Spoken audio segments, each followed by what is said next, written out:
দিদি ভালো নেই।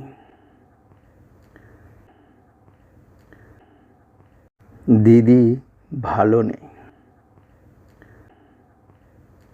কেন জানি না, হয়তোবা জানি, হয়তোবা না। উত্তরটা হয়তো দিদিরও অজানা। অজানা। সত্যি কি অজানা? আচ্ছা, মানুষ কি সত্যি ভালো থাকতে চায়? আচ্ছা, দিদি কি সত্যিই ভালো থাকতে চায়? কেন নয়? দিদি কি জানে সত্যি সে কি চায়? জানে, সব জানে। দিদি খুব স্পষ্টভাবে জানে সে কি চায়, কিন্তু সত্যকে আঁকড়ে ধরতে সে ভয় পায়। কেন ভয় পায় সত্যকে? সত্য সত্য সে বড় নির্মম, নিষ্ঠুর, ধারালো চাকুর মতো চকচক করে, চকচক করে ফালা ফালা করে দেবে। জীবনটা ফালা ফালা করে কেটে ধ্বংস করে দিতে পারে। সত্যের এত ক্ষমতা, তাই সত্যকে সবাই ভয় পায়। সত্যের আলো গ্রহণ করলে মস্তিষ্ক, হৃদয় পুড়ে ছাই হয়ে যেতে পারে।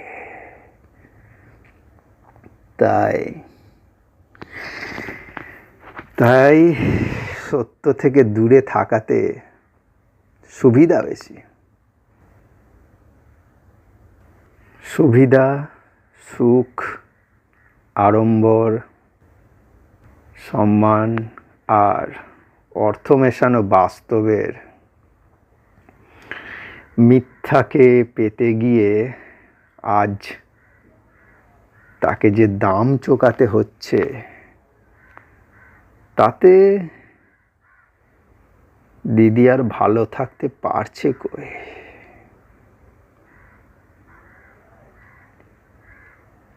স্বামী, সন্তান, প্রাচুর্য, ঐশ্বর্য থাকা সত্ত্বেও দিদি আর ভালো থাকতে পারছে কই?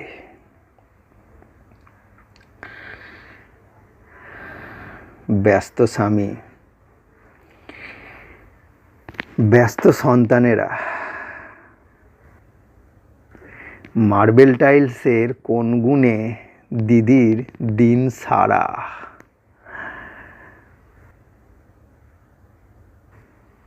আচ্ছা, ভালো থাকা কাকে বলে? ভালো থাকা কাকে বলে?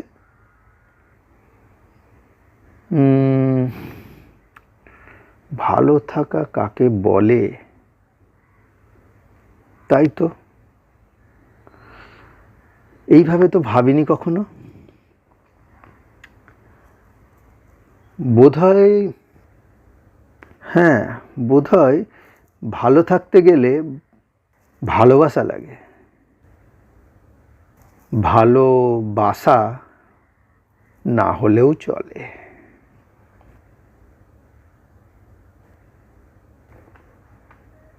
কথাটা দিদিকে একদিন বলেছিলাম। শোনা মাত্রই দিদি দেখি বাইরের খোলা জানালা দিয়ে এক দৃষ্টিতে তাকিয়ে আছে। কোনো সাড়া শব্দ নেই, শুধু ঘড়ির টিকটিক আওয়াজ। একদম নিস্তব্ধ, চুপ, স্ট্যাচুর মতো দাঁড়িয়ে আছে উদাস ভাবে। কাছে গিয়ে দেখি দু চোখে প্রশান্ত আটলান্টিক বয়ে চলেছে। বাইরের কিছুই সে দেখছে কি? না, সে বাইরের দিকে তাকিয়ে নিজের ভিতরটা দেখছে। আচ্ছা, শুধুই কি দেখছে? না না, হয়তো খুঁজছে। কি খুঁজছে দিদি?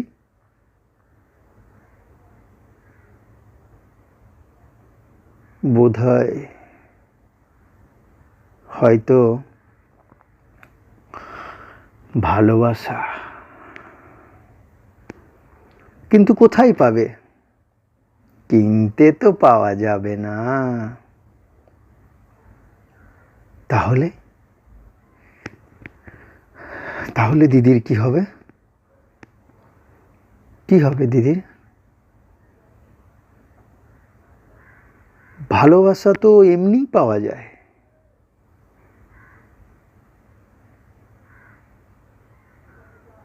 আচ্ছা, দিদি তো কাউকে ভালোবাসেনি। তাহলে দিদি কেন ভালোবাসা খুঁজছে? কেন কেউ দিদিকে ভালোবাসবে? না,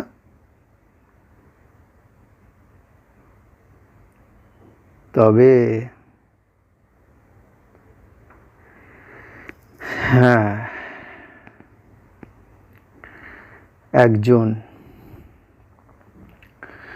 একজন বাসত দিদিকে ভালো।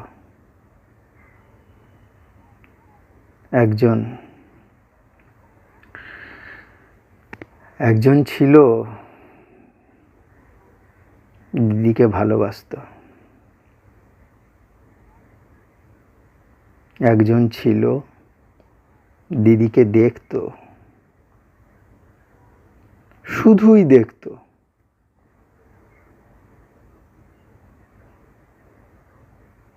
দেখে দেখে তার আশ মিটত না। তার দেখাতেই আনন্দ, দেখাতেই ভালোবাসা, দেখাতেই পরিতৃপ্তি,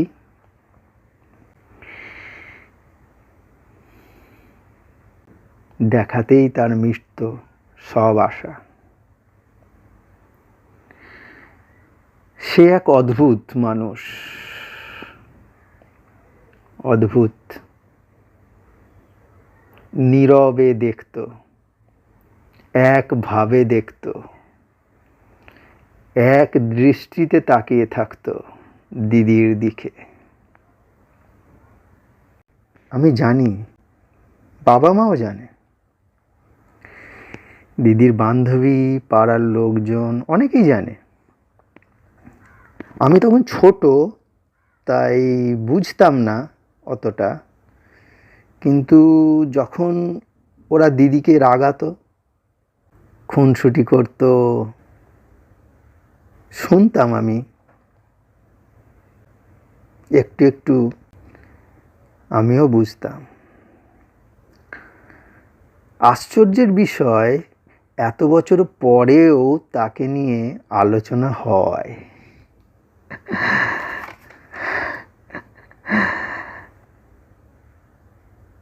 একটা বিষয় হলো, ওই মানুষটার প্রতি সকলেরই কেমন একটা মায়া বা প্রচ্ছন্ন ভালোবাসা আছে। কেন জানি না, সত্যিই জানি না। মানুষটা বড়ই সাধারণ, অথচ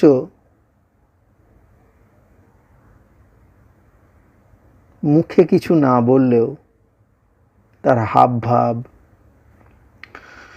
বড়ই অদ্ভুত। দু চোখ ভরে অবাক হয়ে দেখত, কোনো কথা বলতো না। ভালো কথা মন্দ কথা, আঁকাবাঁকা কোনো কথা সে কিছুই বলতো না, শুধু এক ঝলক দেখত,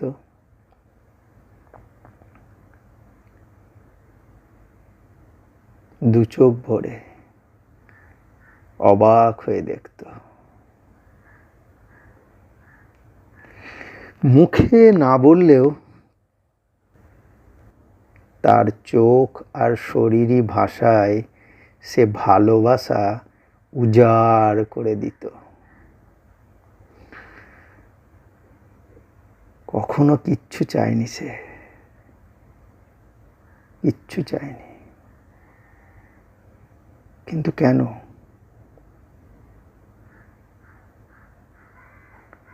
হয়তো সে শুধু দিতে এসেছিল।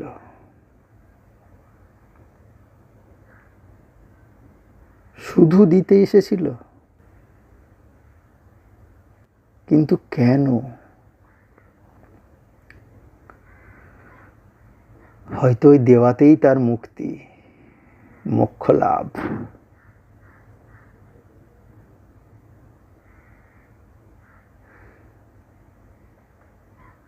সে ভীরু নয়, সে সাহসী।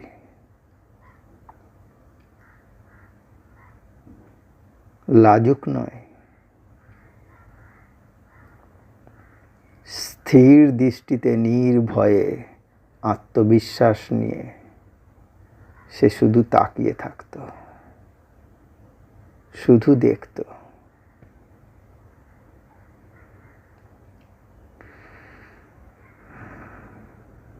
দেখাতেই তার মোক্ষ লাভ। হয়তো সে বলতেই চায়নি, বলতে পারেনি নয়, সে বলতে চায়নি। জানি না, জানি না।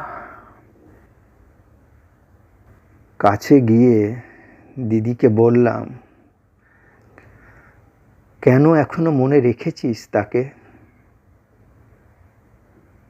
সে তো কোনো প্রস্তাবই দেয়নি। হয়তো মজা করেছিল, যেমন করে থাকে অনেকে। হঠাৎ দিদির চোখগুলো লাল জবা ফুলের মতো হয়ে উঠল। মুহূর্তের মধ্যে গায়ের সর্বশক্তি দিয়ে আমাকে গালে সপাটে চড় কষাতেই আমি ছিটকে গিয়ে মেঝেতে পড়লাম। গালটা কনকনিয়ে গেল। গালে হাত দিয়ে বুঝলাম 4টে আঙুলের লাল ছাপ পড়ে গেছে। দিদি দেখি কাঁদতে কাঁদতে মেঝেতে বসে পড়েছে।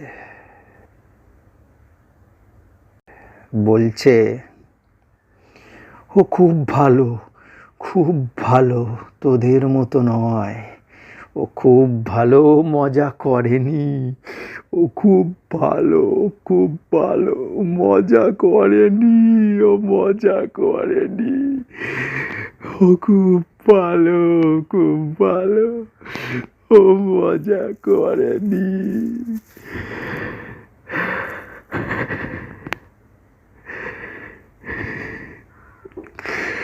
ও মজা করেনি।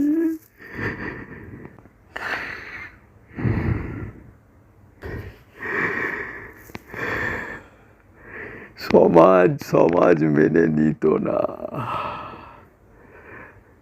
একটা মেয়ে আর একটা মেয়ের সাথে ঘর বাঁধবে, সমাজ মেনে নিত না। কোনো সমাজ মেনে নেয় না। পুরুষ নারী নারী বিবাহ সংসার কোনো সমাজ মেনে নেয় না। এটা এখনো অপরাধ, আজও অপরাধ সমাজের চোখে, আজও অপরাধ। মানুষকে তো এই সমাজেই থাকতে হবে, তাই এরকম সম্পর্ক পূর্ণতা পায় না, পূর্ণতা পায় না। ধীরে ধীরে বদলাচ্ছে, বদল প্রয়োজন। সমাজের মানুষ বুড়ো আঙুল দেখালেও সেই বুড়ো আঙুল ভেঙে গুঁড়িয়ে তোমাদেরকেই এগিয়ে যেতে হবে। সমাজকে নিয়ে ভেবো না, সমাজ বদলায়, তোমরা বদল হও, সমাজ বদলাবে। পুরুষের প্রতি পুরুষের ভালোবাসা, নেই কোনো অন্যায়, নেই কোনো অপরাধ। মহিলার প্রতি মহিলার ভালোবাসা, নেই কোনো অন্যায়, নেই কোনো অপরাধ। সমাজ মানুক না মানুক, সবার মুখে ছাই গুঁজে তোমরা তোমাদের জীবন সঙ্গী বেছে নাও। খুশিতে আনন্দে সুখে শান্তিতে জীবন কাটাও। না হলে এরকম বহু দিদি, বহু দাদা জীবন্ত লাশ হয়ে বেঁচে থাকবে। তবে আমার তরফ থেকে স্যালুট সমকামী এবং রূপান্তরকামীদের, যারা নিজেদের লড়াই দৃঢ়ভাবে লড়ে চলেছে। Salute, salute, salute, salute.